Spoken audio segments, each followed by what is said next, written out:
I'm Steve Wilson, Managing Partner of Sound Money. I have with me today Steve Baker, Conservative MP for Wycombe, co-founder of the Cobden Centre, an academic think tank for honest money. Steve, delighted to have you here this evening. Likewise, Steve. Can you tell me what prompted you to be a co-founder and set up the Cobden Centre? Well, I decided to get into politics because I was absolutely frustrated with politicians, the political process and what was going on in the world. I'd left the Air Force in '99 to get into software. I was taking an MSc in computer science when the bust happened. And I was looking around for an explanation of why everyone had got things so wrong all at once. And I discovered the monetary theory of the trade cycle, that basically interest rates too low for too long creates artificial structures in the economy which are bound to collapse and bust, in a nutshell. But I parked it because I thought if this was useful, or in any sense true, then politicians and economists would change the system of money and banking to eliminate what's an obvious source of injustice, impoverishment, capital consumption, and really all-round human suffering, not to mention the waste of natural resources. So I parked it. I then found myself watching what was happening in the economy after 2000, including as a software engineer at a major bank, at Lehman Brothers, watching record profits coming in, to suddenly it collapsed. I was there as a contractor, and one minute they wanted to hire me and give me a third big program, and the next it was all over.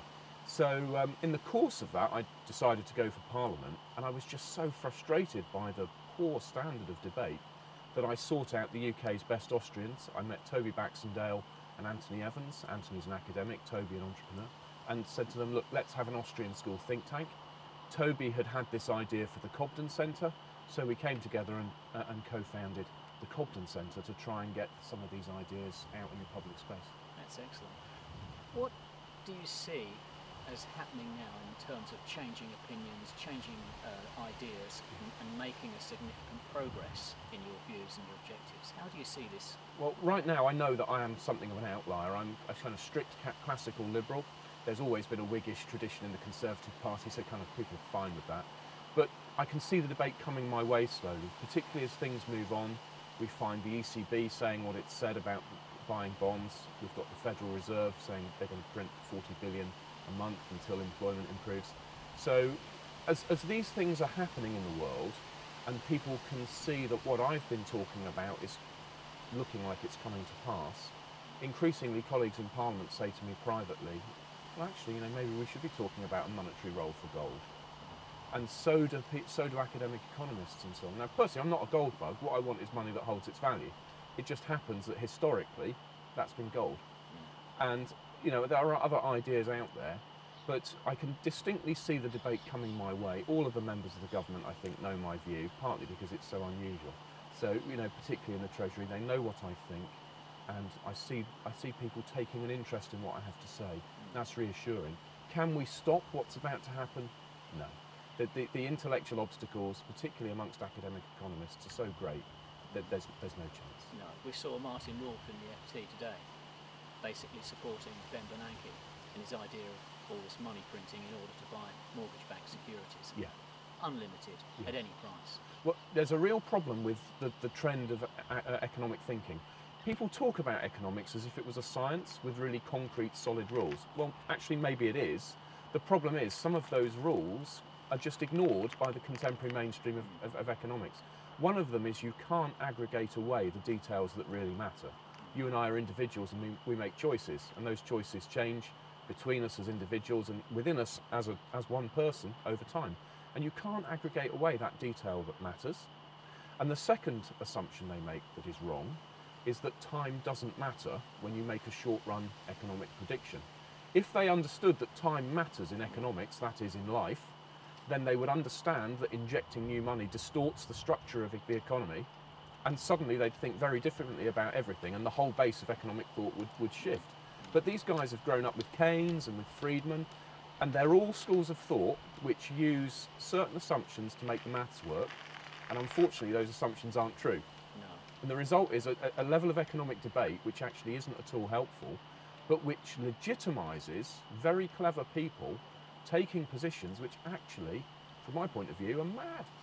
Yes, that's very true. The problem is that the control or the monopoly on the control of the money supply is a very profitable business to be in. True, absolutely true, And both for government and for private banks. Absolutely right, yes. And there's too much vested interest to make a significant change. No party wants to really declare its belief and to get behind some of the proposals that you're suggesting. So do you think that this is something that you will be able to achieve, progress to achieve, in the party you're currently supporting? Well, you know, this is still a democracy, and people do actually get the politicians and political ideas that they vote for. Now, people are not very interested in some of the nuance that I've talked about, but look, as a politician, I really care about the condition of the public that I represent and that I serve. Whoever they vote for, it matters to me how prosperous they are. And at the moment, I believe that our current system of money is the single greatest source of injustice in our socio-economic system.